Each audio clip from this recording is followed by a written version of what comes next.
abrir as nossas Bíblias. Vamos descobrir o que Jesus disse aqui. Qual é o número? Qual é o valor?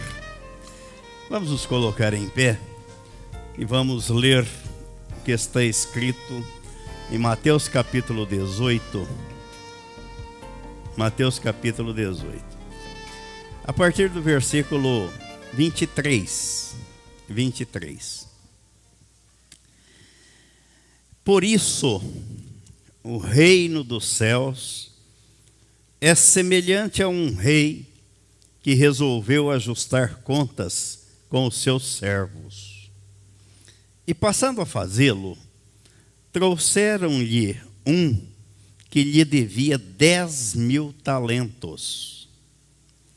Não tendo ele, porém, com que pagar, ordenou ao Senhor que fosse vendido ele, a mulher, os filhos e tudo quanto possuía, e que a dívida fosse paga. Então o servo, prostrando-se, reverente, rogou: sê paciente comigo, e tudo te pagarei. E o senhor daquele servo, compadecendo-se, mandou-o embora e perdoou-lhe a dívida. Saindo, porém, aquele servo, encontrou um dos seus conservos, que lhe devia 100 denários.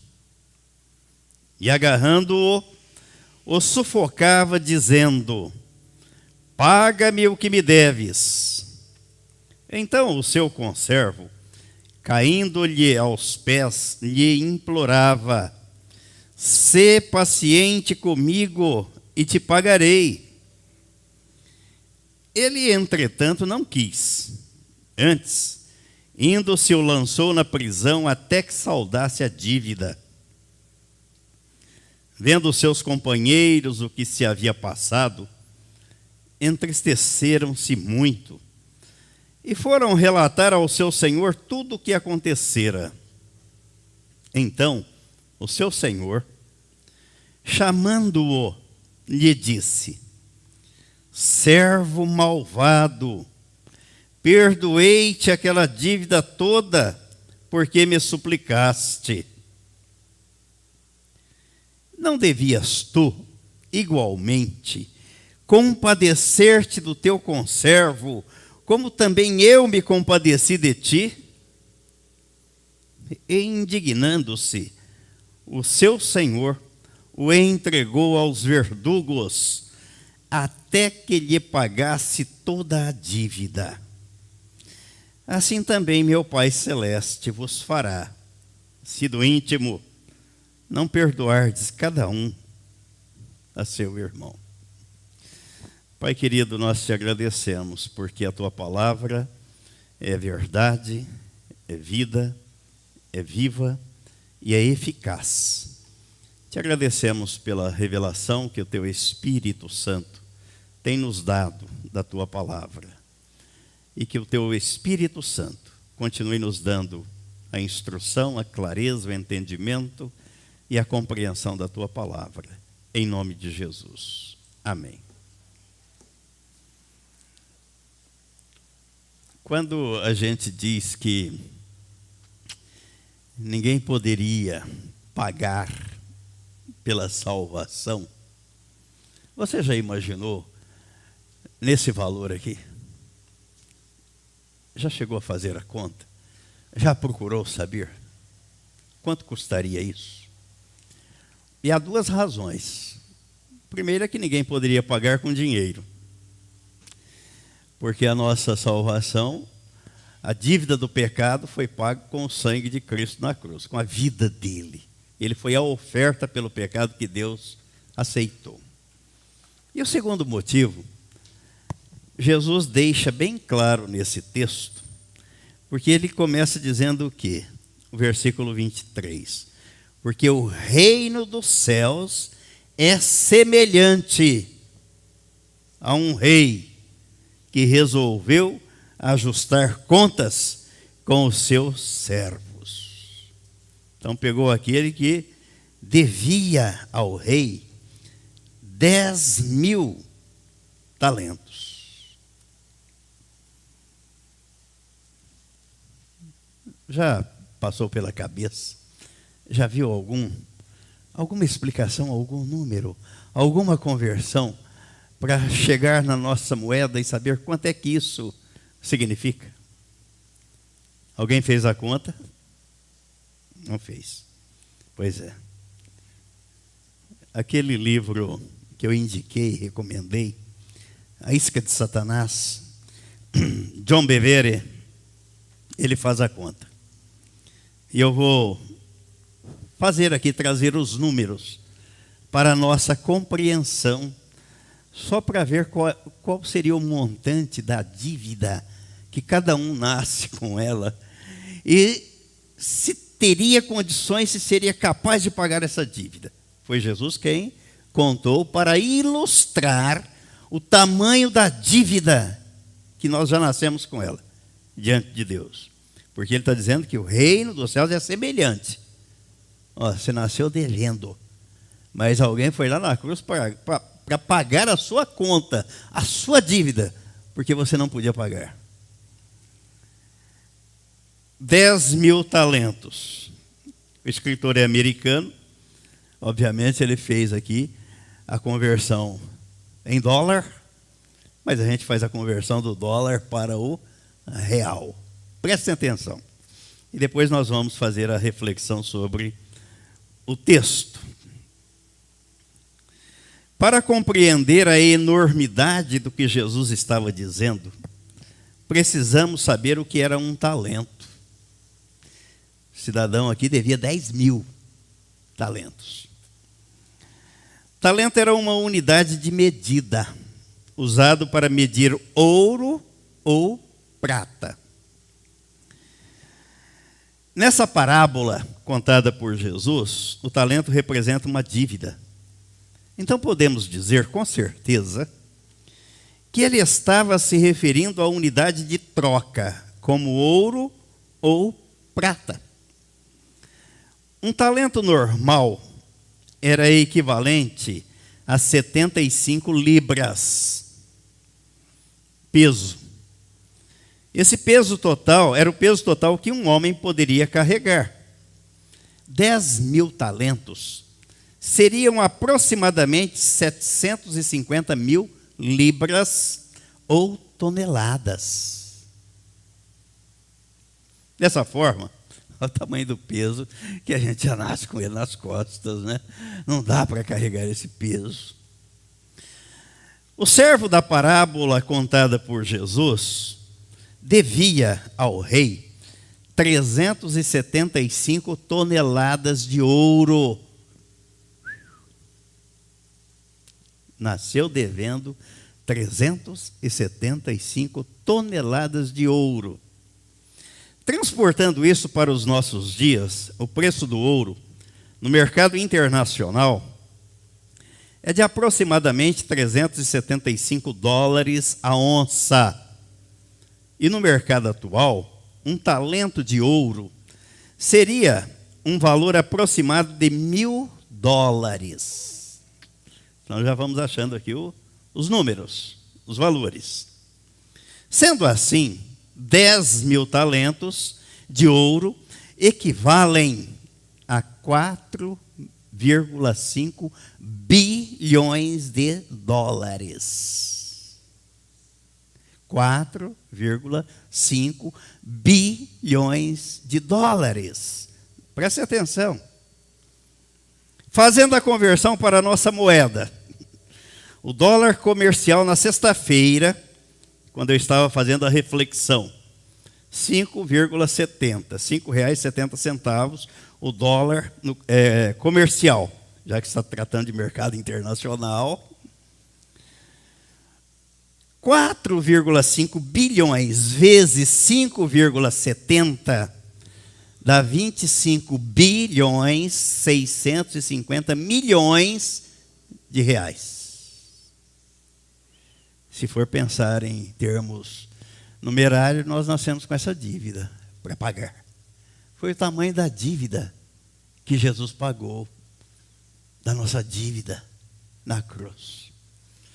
Dentro dessa realidade, de acordo com a parábola contada por Jesus, aquele servo devia ao seu senhor 25 bilhões 650 milhões de reais.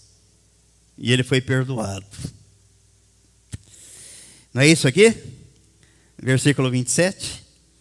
E o senhor daquele servo, compadecendo-se, mandou-o embora e perdoou-lhe a dívida. E ele ficou muito agradecido, não foi? Muito. Encontrou um que devia quanto para ele? 100 denários. E mandou trancafiar o coitado na cadeia. Agora, sabe quanto representava 100 denários? Fazendo o mesmo raciocínio, a mesma conversão aqui. De igual modo, vamos fazer a conversão dessa quantia para o dólar e depois para o real e comparar as dívidas. Um denário era aproximadamente o salário diário de um trabalhador. Um dia, um denário, um dia. 100 denários, 100 dias de trabalho. Se formos comparar com o salário atual de um dia de um trabalhador americano, 100 denários seriam aproximadamente 4 mil dólares.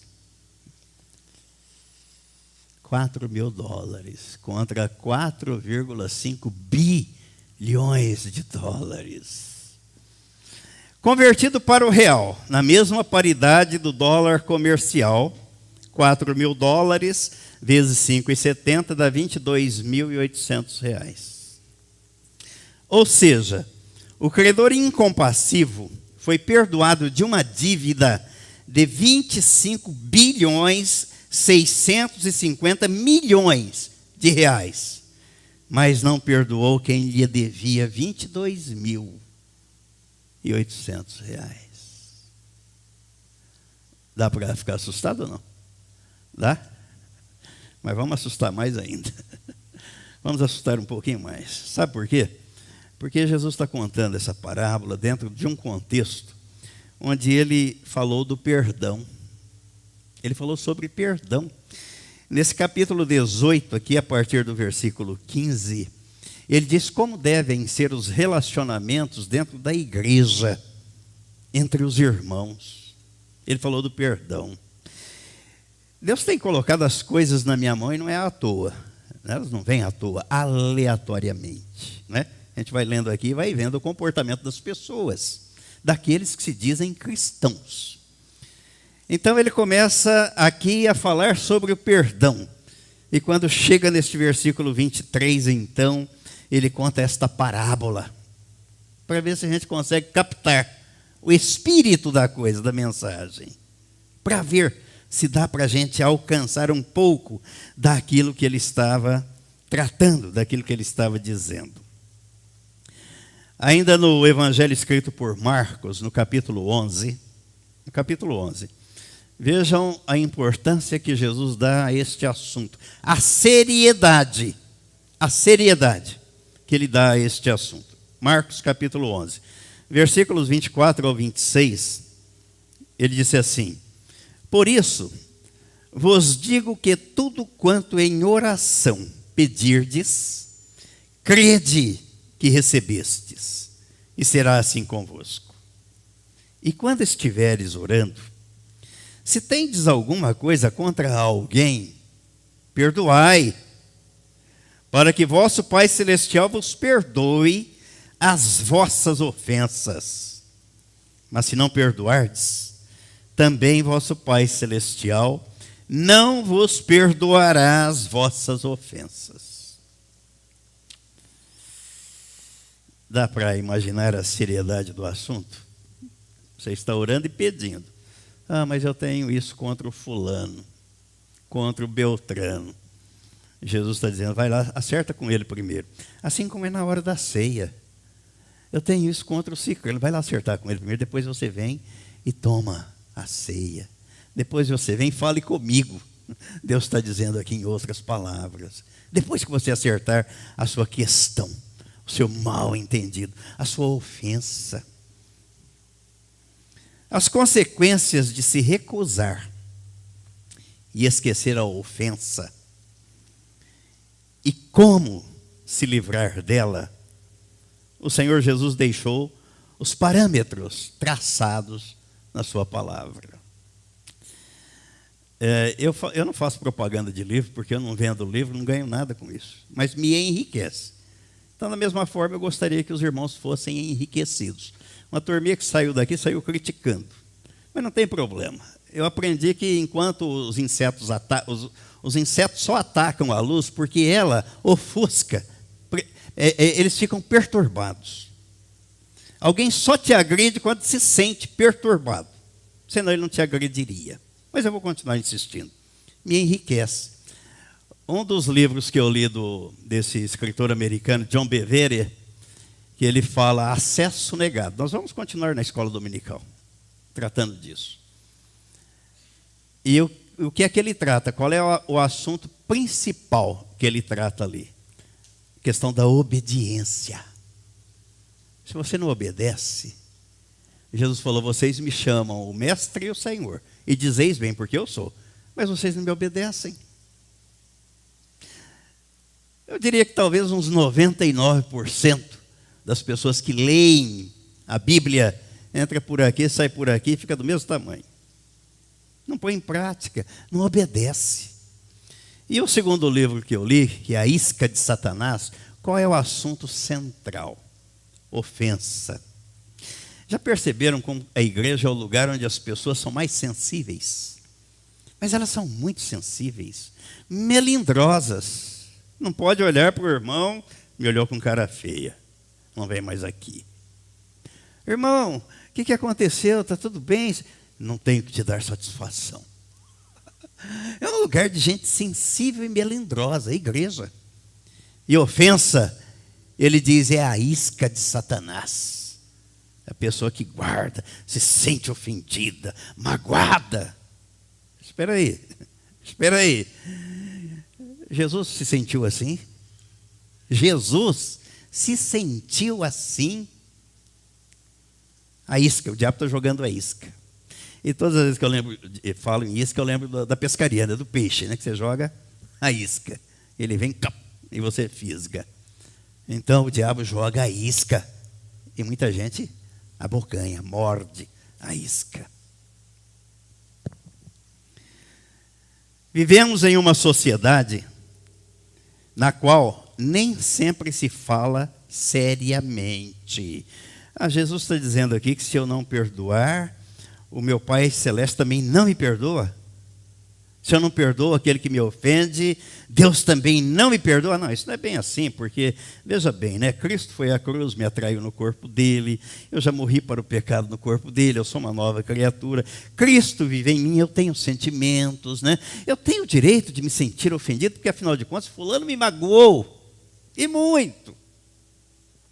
Mas não é isso que está escrito aqui. Não é isso. Nem sempre o que as pessoas falam, elas escrevem. Se escrevem, não assinam. Se assinam, não cumprem. E ainda negam o que assinaram. Eu vivenciei isso. Está ali a minha colega de profissão ali, Ananda. Quantas vezes eu vi gente com documento assinado dentro de um processo, na frente do juiz. Não, eu não assinei. Não é sua assinatura? Não. Tem uma ferramenta no Código de Processo Civil. Vamos fazer uma perícia. Faz a perícia. E comprova que a assinatura é da pessoa. Não, mas eu assinei, eu fui coagido a assinar.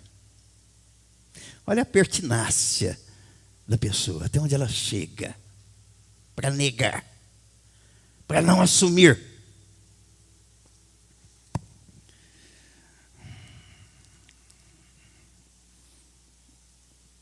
O problema começa, sabe onde e quando?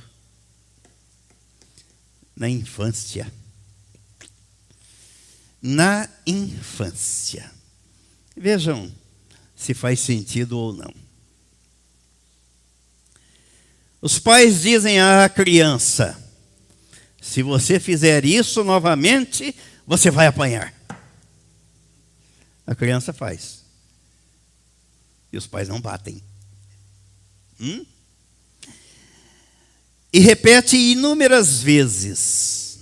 E após cada episódio, ela percebe, ela recebe o mesmo alerta. Geralmente não se toma uma atitude de correção. E se a correção ocorre, é mais branda do que aquilo que foi prometido. E os pais, às vezes frustrados, castigam a criança. Ambas as reações enviam uma mensagem para a criança de que você realmente não fala sério. Meu pai falou, mas eu fiz, ele não bateu. E a criança repete, não obedece. Ela aprende que nem tudo, isso vai ficar gravado no inconsciente dela. E ela aprende que nem tudo o que alguém diz é verdade. Não é. Ela falou, mas não é bem assim. Olha o comportamento que as pessoas têm diante da Bíblia. Não, isso não é bem assim. Mas está escrito. Não, mas não é bem assim. Então ela fica confusa sobre quando e se deve levar alguém a sério. Está registrado lá. Cresce, mas está registrado. Pode ter 20, 30, 40, 50, 60, 70, 100 anos. Aquilo ficou registrado lá. E essa atitude é projetada em várias áreas de sua vida. Reflexo, vai refletindo o padrão de comportamento, repetição. A visão da criança em relação aos professores, aos amigos, aos líderes e aos chefes passa pelo mesmo padrão de referência. Ninguém fala sério. Ele está falando, mas ele não vai fazer. Não, não é bem assim. Não precisa disso tudo. Mas quando se torna adulta, ela aceita esse fato como normal. Desde criança, cresci, vivi, aprendi, mas sim, isso é normal. É o padrão normal, quando não é. Suas conversas agora consistem de promessas e afirmações, nas quais dizem coisas que realmente não vão cumprir. Meu pai falava que ia me bater se eu fizesse errado. Eu fiz, ele não bateu. As pessoas falam e não cumprem. Não cumprem. Vamos deixar a coisa para lá. Mas o que Jesus fala deve ser levado a sério. Não podemos ver o que ele diz da mesma forma como vemos as pessoas, e o exemplo está aí das autoridades em época de eleição, como as pessoas mentem, prometem o que sabem que não vão fazer e que é mentira.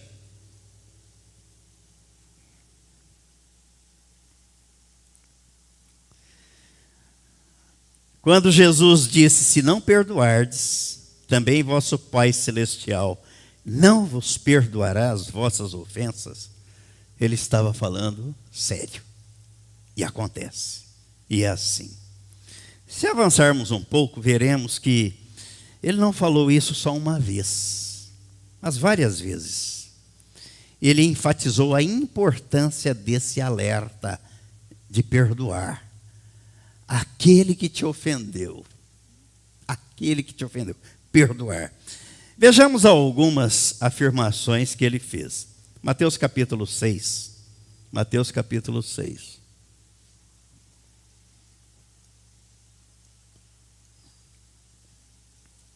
Versículos 14 e 15. Porque se perdoardes aos homens as suas ofensas, lembrem disso, engravem isso, ofensa é a isca de Satanás. Ele joga a isca para ver se você morde. Vamos ver se você vai ficar ofendido. O problema está lá no seu coração, no seu íntimo. Também vosso Pai Celeste vos perdoará, se você perdoar. Se, porém, não perdoardes aos homens as suas ofensas, tampouco vosso Pai vos perdoará as vossas ofensas. Não se esqueçam, eu acredito que nunca mais vamos esquecer disso aqui, olha. 25 bilhões e 600 milhões de reais foi a dívida que Deus perdoou daquele homem, de acordo com a parábola que Jesus contou. Mas ele foi incapaz de perdoar 22 mil dólares. E foi perdoado de 25 bilhões. Lucas capítulo 6, versículo 37. Lucas capítulo 6, versículo 37. Não julgueis e não sereis julgados. Não condeneis e não sereis condenados. Perdoai e sereis perdoados. Senhor, eu nasci com uma dívida de 25 bilhões e o Senhor me perdoou. Quem sou eu para não perdoar aquele que me ofende, aquele que me ofendeu? Como é que alguém que diz ser cristão, que Cristo vive nele, pode dizer que foi perdoado e não consegue perdoar alguém? De acordo com o que Jesus disse, Deus perdoa da mesma forma como perdoamos aqueles que nos ofendem. Eu tenho perdoado? Deus me perdoou. Eu tenho perdoado?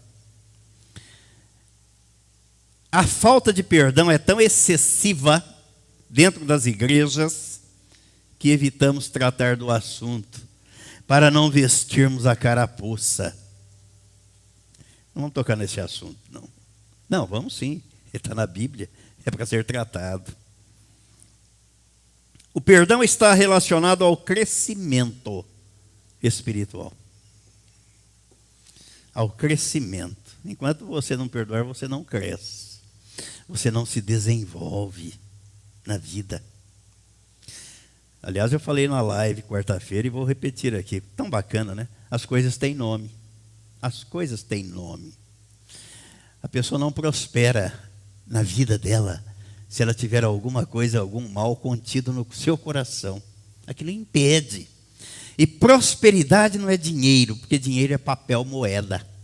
Prosperidade é tudo que você precisa para se desenvolver na vida e viver uma vida abundante aqui na terra. Isso é prosperidade. Vejam o tamanho da ignorância daqueles que associam prosperidade com dinheiro.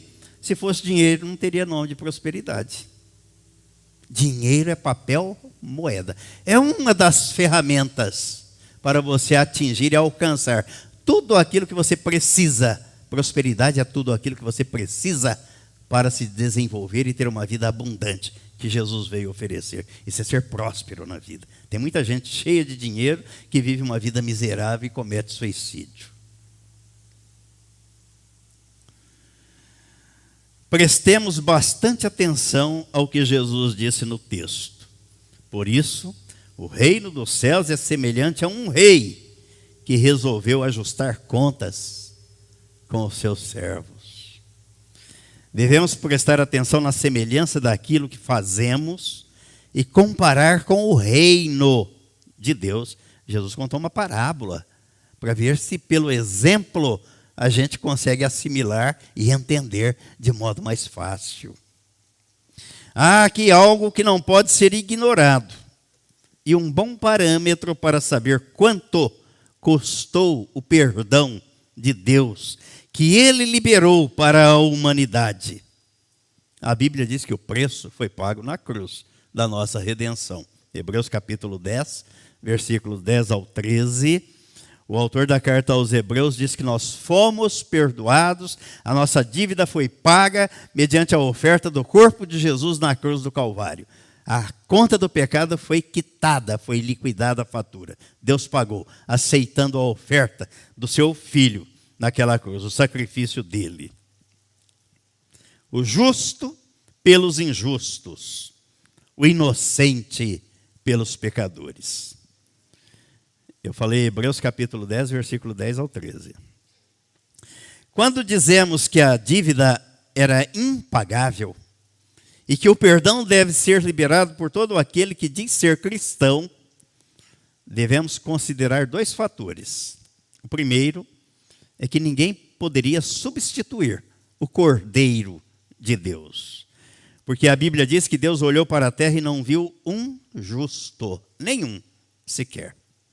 E o segundo é que se fizermos a conversão dos valores que Jesus menciona na parábola contada, veremos a absoluta impossibilidade de alguém pagar a conta. Quer dizer, olhando pelos dois ângulos, ninguém poderia substituir o sacrifício do Cordeiro do Filho de Deus na cruz do Calvário. O único que Deus aceitou foi aquele. E se não fosse, ninguém poderia pagar a conta.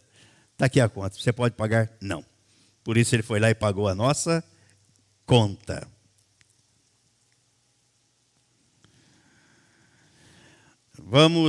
Vejamos agora como essa parábola se aplica quando somos ofendidos. Eu não perdoo, fulano me fez tão mal.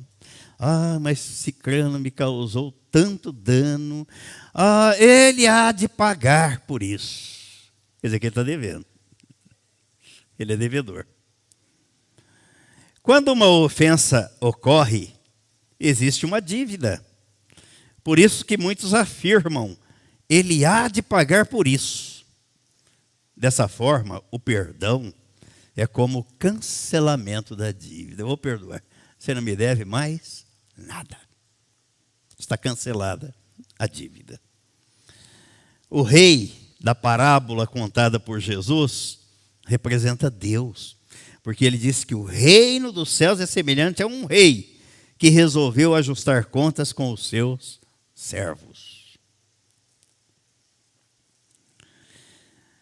E era impossível aquele servo pagar a sua conta. Mas vejamos o que aqui o apóstolo Paulo escreveu na carta aos Colossenses, no capítulo 2.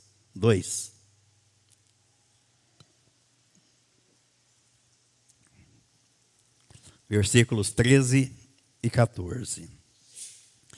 E a vós outros que estáveis mortos pelas vossas transgressões e pela incircuncisão da vossa carne, vos deu vida juntamente com ele, perdoando todos os nossos delitos, tendo cancelado o escrito de dívida que era contra nós e que constava de ordenanças, o qual nos era prejudicial, removeu-o inteiramente, encravando-o na cruz. Quem faria isso, hein? Quem poderia fazer isso? Pagar uma dívida que não era dele, uma conta que ele não tinha. Foi lá na cruz, atraiu a raça humana pecadora no corpo dele. Está quitada a conta. Aí a massa humana continua caminhando com o chapéu na mão. Perdoa os meus pecados, Senhor. Meu filho já perdoou lá na cruz. Ele já pagou, você não me deve mais nada. Não me deve mais nada. A dívida pela qual fomos perdoados era impagável. Não existia forma alguma de pagar. Nossa ofensa a Deus foi terrível. Assim Deus nos deu a salvação como um presente. A graça, o favor imerecido. Ninguém dá presente para alguém porque a pessoa mereça aquele presente. As pessoas fazem uma associação um pouco equivocada das coisas, né? Alguns recebem um presente e se sentem devedores. Não, fulano deu um presente, agora tem que dar um presente para fulano. Você não tem que dar presente. Ninguém te dá presente porque você mereceu ou porque ele era obrigado a te dar um presente. São valores que as pessoas cultuam e cultivam na mente que devem ser trabalhados. Se me deu um presente, eu não merecia, porque a pessoa gosta de mim, ou por um evento, ou por isso, ou por aquilo, ou por aniversário, ou por uma festa. Muito obrigado pelo presente. Não, agora eu sou devedor, tenho que te dar um presente. Não, não tem que dar, não tem que devolver. Não é escambo, não é troca.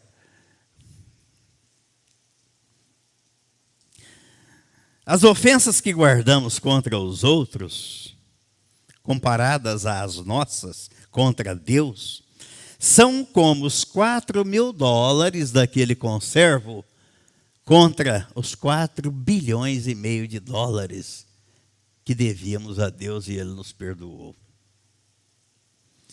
Você pode sentir que alguém foi tão maltratado, ou que ninguém foi tão maltratado quanto você.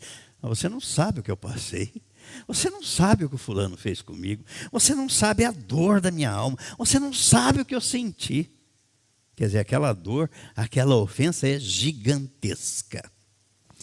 Mas esse alguém não percebe como Jesus foi maltratado. Ele era o cordeiro inocente, imaculado, e foi morto por causa das nossas transgressões. Uma pessoa que não consegue perdoar, esqueceu-se da grande dívida da qual ela foi perdoada. Quando você perceber que Jesus o libertou da morte eterna, você liberará os outros que te ofenderam incondicionalmente. Vai. Estou libertando. Vai. Enquanto você não perdoa, você está amarrado ao seu ofensor e não prosperará na vida. Você não vai progredir. É algo que fica latente no seu inconsciente, que te atormenta e não deixa você desfrutar da vida abundante que Jesus veio oferecer. Está ali amarrado, amarradinho, dormindo com o inimigo, não é? Dormindo com ele. Libera, deixa o outro ir. Não deixa aquele te incomodar, não. Não tenha medo de permitir que o Espírito Santo revele qualquer falta de perdão ou amargura. Deixe ele revelar.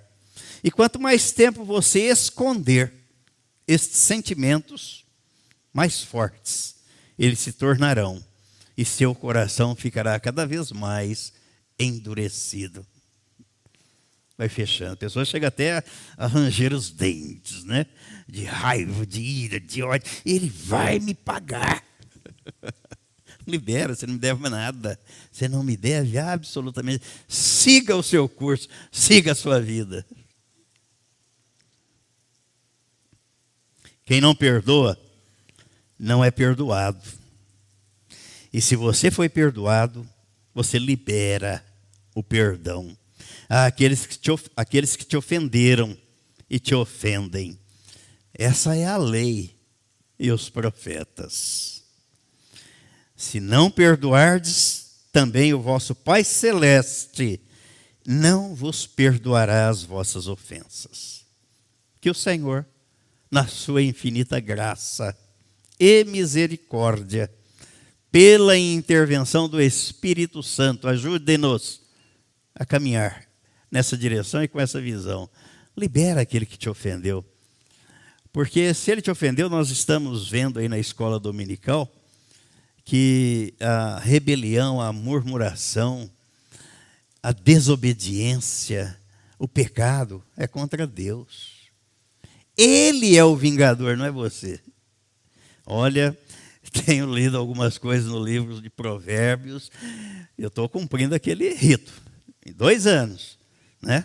30 dias, todo dia, o capítulo do dia, todos os dias. Deixa Deus retribuir a cada um o que cada um merece receber. E não se alegre com isso, hein? Não se alegre. Mas deixa Deus. É dele, é ele quem faz. Como criaturas, como novas criaturas, cabe-nos dizer assim: Senhor, cuida da minha vida porque eu não dou conta. Que dirá cuidar da vida do outro? Me dê a visão do seu reino, do seu trono, da sua graça. Lembram do ciclo da misericórdia? Ciclo, é um ciclo, todos os dias, a todos os instantes. Amém? E amém.